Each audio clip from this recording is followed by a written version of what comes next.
Matthieu, chapitre 24. Comme Jésus s'en allait au sortir du temple, ses disciples s'approchèrent pour lui en faire remarquer les constructions. Mais il leur dit, « Voyez-vous tout cela?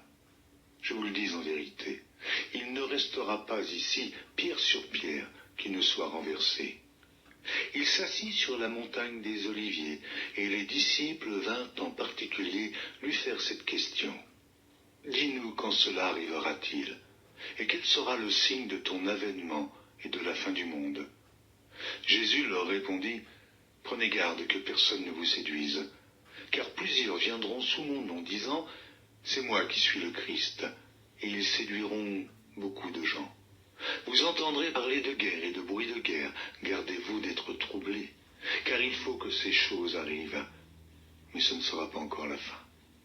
Une nation s'élèvera contre une nation, et un royaume contre un royaume, et il y aura en divers lieux des famines et des tremblements de terre.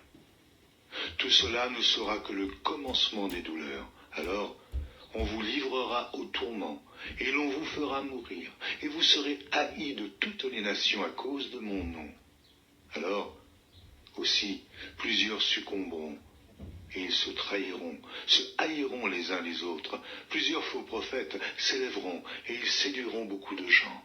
Et, parce que l'iniquité se sera accrue, la charité du plus grand nombre se refroidira. Mais celui qui persévérera jusqu'à la fin sera sauvé.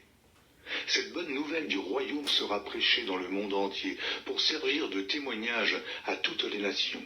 Alors viendra la fin.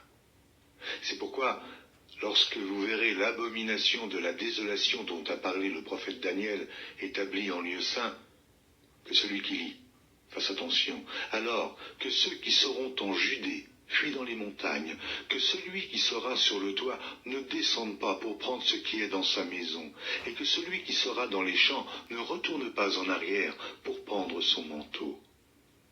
Malheur aux femmes qui seront enceintes, et à celles qui allaiteront en ces jours-là. Priez pour que votre fuite n'arrive pas en hiver, ni un jour de Shabbat, car alors la détresse sera si grande qu'il n'y en a point eu de pareil depuis le commencement du monde jusqu'à présent, et qu'il n'y en aura jamais. Et si ces jours n'étaient abrégés, personne ne serait sauvé. Mais à cause des élus, ces jours seront abrégés. Si quelqu'un vous dit alors, le Christ est ici, ou il est là, ne le croyez pas. Car il s'élèvera de faux Christ et de faux prophètes. Ils feront de grands prodiges et des miracles, au point de séduire, s'il était possible, même les élus.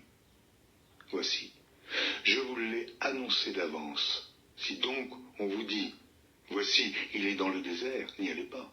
Voici, il est dans les chambres, ne le croyez pas. Car, comme l'éclair part de l'Orient et se montre jusqu'en Occident, ainsi sera l'avènement du Fils de l'homme. En quelque lieu que soit le cadavre, là s'assembleront les aigles. Aussitôt après ces jours de détresse, le soleil s'obscurcira, la lune ne donnera plus sa lumière, les étoiles tomberont du ciel et les puissances des cieux seront ébranlées.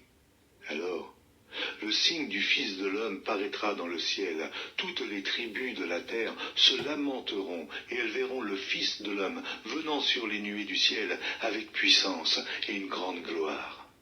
Il enverra ses anges avec la trompette retentissante et ils rassembleront ses élus des quatre vents depuis une extrémité des cieux jusqu'à l'autre. Instruisez-vous par une comparaison tirée du figuier.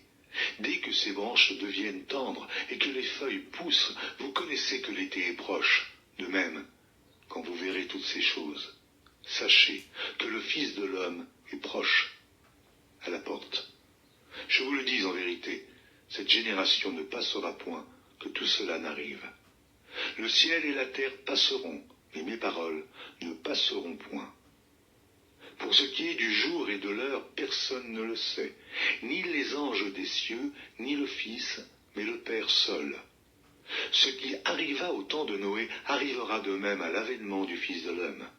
Car dans les jours qui précédèrent le déluge, les hommes mangeaient et buvaient, se mariaient et mariaient leurs enfants, jusqu'au jour où Noé entra dans l'arche, et ils ne se doutèrent de rien, jusqu'à ce que le déluge vînt et les emporta tous.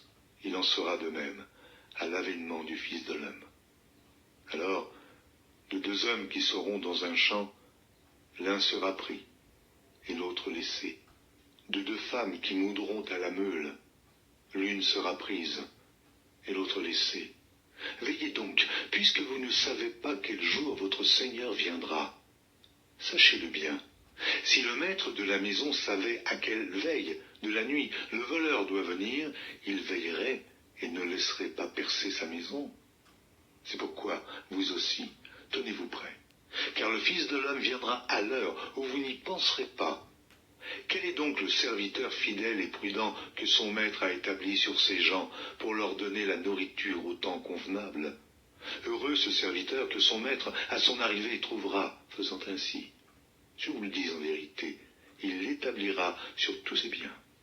Mais si c'est un méchant serviteur qui dit en lui-même « Mon maître tarde à venir », s'il se met à battre ses compagnons, s'il mange et boit avec les ivrognes, le maître de ce serviteur viendra le jour où il ne s'y attend pas, et à l'heure qu'il ne connaît pas. Il le mettra en pièces, et lui donnera sa part avec les hypocrites. C'est là qu'il y aura des pleurs et des grincements de dents.